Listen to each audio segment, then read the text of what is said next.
Well, hey everyone, it's me, Eric Kimball, and I am out here on this beautiful May weekend morning raking up grass clippings on my front lawn. And if you've watched my videos, you know that I made a video about dried grass clippings for mulch in the garden. And I have a particular place I'm going to use this, and that is on my raspberries that I planted yesterday. And I mentioned my raspberries, how I was going to plant them in a previous video, briefly.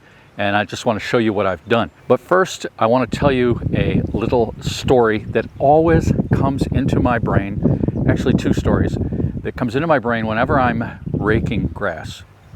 And the first is that when I was in grade school and my family lived in the suburbs outside of Syracuse, New York, we had a little one-story starter home in a development of similar homes. And we would mow the lawn, and it seemed like we always mowed the lawn long after we should have mowed the lawn. So the grass was quite high and it would be clumped up all over the yard, and my dad would tell me that we got to rake the lawn. In grade school, 4th, 5th, 6th grade, I hated that job with a passion. I'd get blisters on my hands, and it was just like a terrible job, especially when I had to do it alone. If my dad was helping me, well, that's a different story. So I can remember doing that and thinking to myself, when I grow up, I am never going to rake grass in my life. Never. And here I am, 65 years old. Yeah, 65. Can you believe that? I have a hard time with that. But here I am raking grass. But it's for a purpose. It's for the garden. It's for nitrogen. It's for weed suppression. The other story, and I hope you'll forgive me as I belabor this with stories. This is a how-to channel, but the other thing that comes into my mind is when I was really small, I had to be about this tall. I don't know what age that was, but it wasn't much.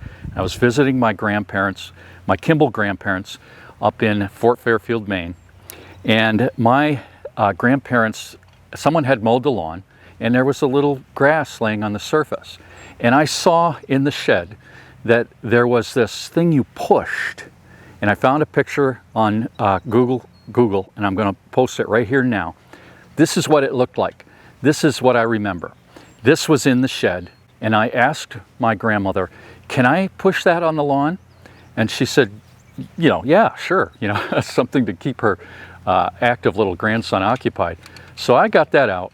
And I wasn't holding the handle, down like I would as an adult. And I might have been holding it like this, but I think it was a little up.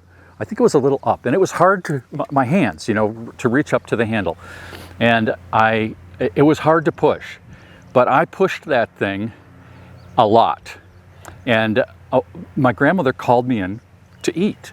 And on the porch, my grandfather was sitting there, and I could tell that he was impressed because he sat on the porch and he had watched me pushing that, and as a little boy, and working hard at it.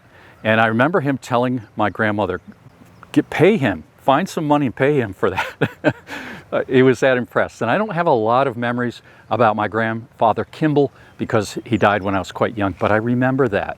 So let me take this grass over to my raspberries and show you what I've done to plant my raspberries. I think it's a good idea. You never know for sure until you give it some time, but I think it's a pretty good idea. I want to show it to you right now. I should mention that this is a Jackson number 4 vintage wheelbarrow from the 50s or the 60s. My wife got this. I've shown it in previous videos. And one of these days, I am going to do a video. I'm going to put together specifications for this. It's a very handy wheelbarrow.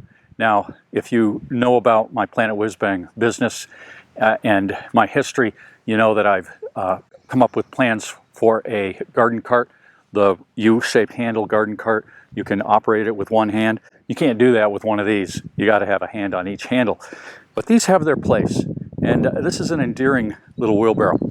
So let me explain to you what I've got here. If you watched my previous video about the 6-year going into my 7th season update on the mini bed gardening infrastructure, you know that this section here, this area of my garden off to the side, has been largely unproductive. We had blueberries here, and we actually have had nothing here until last year. I planted a few squash plants. They did quite well, but I wanted to get this area in good shape. The blueberries don't work for us, raspberries do, so I've planted raspberries. This is the 6 mil bunker cover plastic.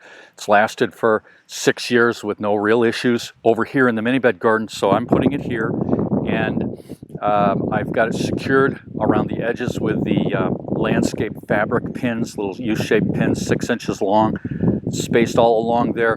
On this side over here, I dug a trench and buried the edge of the plastic, because that is what will really secure that plastic from lifting up and blowing away. But it also, when you bury the edge like that, down maybe 6 inches, you stop the rhizomes, or you hinder the rhizomes of quack grass, not crabgrass, quack grass.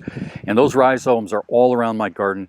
If there's a nice border, like 2 foot or even 3 foot around the mini bed garden, those rhizomes don't seem to get in there. I had one mini bed where I didn't have that much distance down there near the lawn, and the rhizomes did get into it. But that's pretty much it.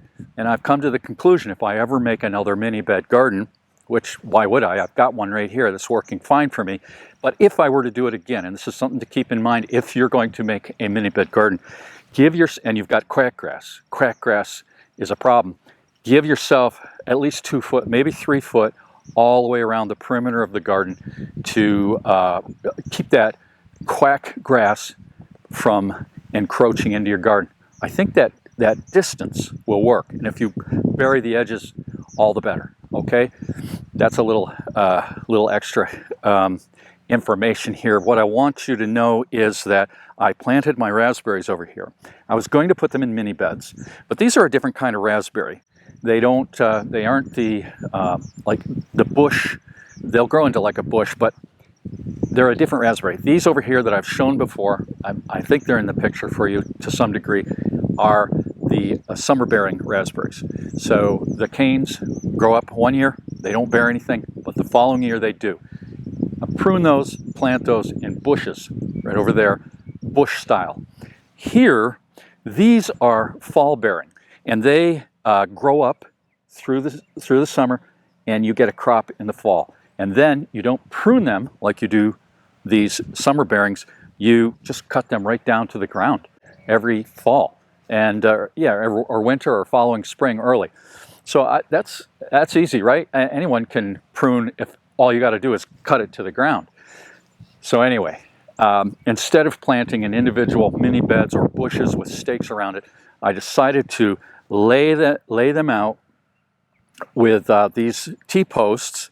And these are some short ones, but I think they're going to be adequate. There's some I had, and I cut a slot. I actually snapped 2 lines here on my plastic, and they were 18 inches apart. All right, these posts are about 8 feet apart, and I made a slot in this bunker cover plastic about 18 inches. I folded the edges under. Okay, so it's like a double layer along the edges, and I've got the U-pins, the landscape pins, holding that secure.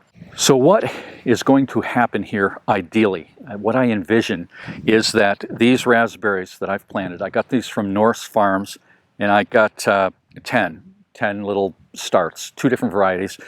I've got them here, and what I envision is they're just going to grow up and bush out. And to keep the canes from drooping onto the ground, in other words, keep them somewhat upright, I'm going to run baling twine from pole to pole on both sides, kind of hold it together. All right, that's the plan.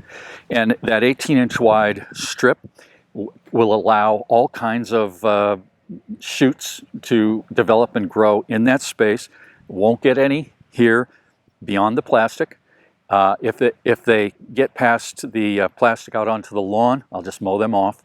And yeah, that's the plan here. That's the plan for these raspberries. We'll see how that works out.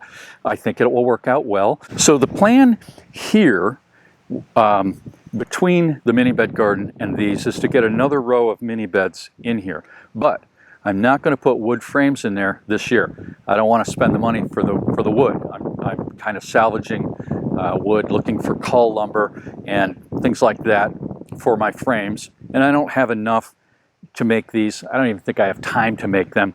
So what I'm going to do instead, until I put the wood frames in, is use the tire sidewalls.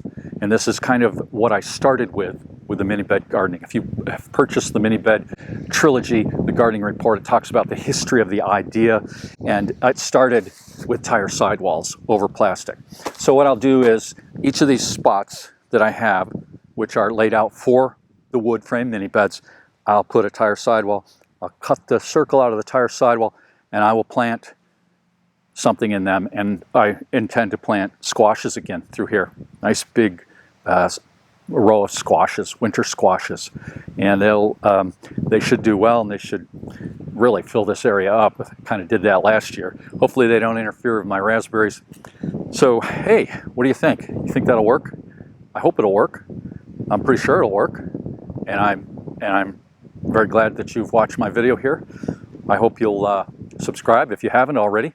You know, I got almost 50,000 subscribers. That's hard to believe. Pretty amazing. And I thank you, if you are a subscriber, for being a subscriber and watching this. And stay tuned. I hope to have more videos soon. Oh wait, one more thing. I forgot to follow up with a discussion about the grass clippings. I'm going to put them here by the raspberries, around the raspberries, and these are dried grass clippings, not the fresh, wet grass clippings. That is, in my mind, from my experience, important. You don't want to put wet grass clippings down for mulch because they kind of solidify and get hard and don't let rain go through. They don't let oxygen down. Dried grass clippings do allow that. They don't mat together. So I'm going to just spread them on the open soil around these. Not too heavy. I want the sprouts that are going to come up, the canes, I should say, to find their way. So anyway, that's the plan. We're going to get that mulch down. Not that these need nitrogen, but the soil needs to be covered. Soil always does better when it's covered, whether it's covered with bunker cover plastic or leaves or grass clippings. Thanks for watching.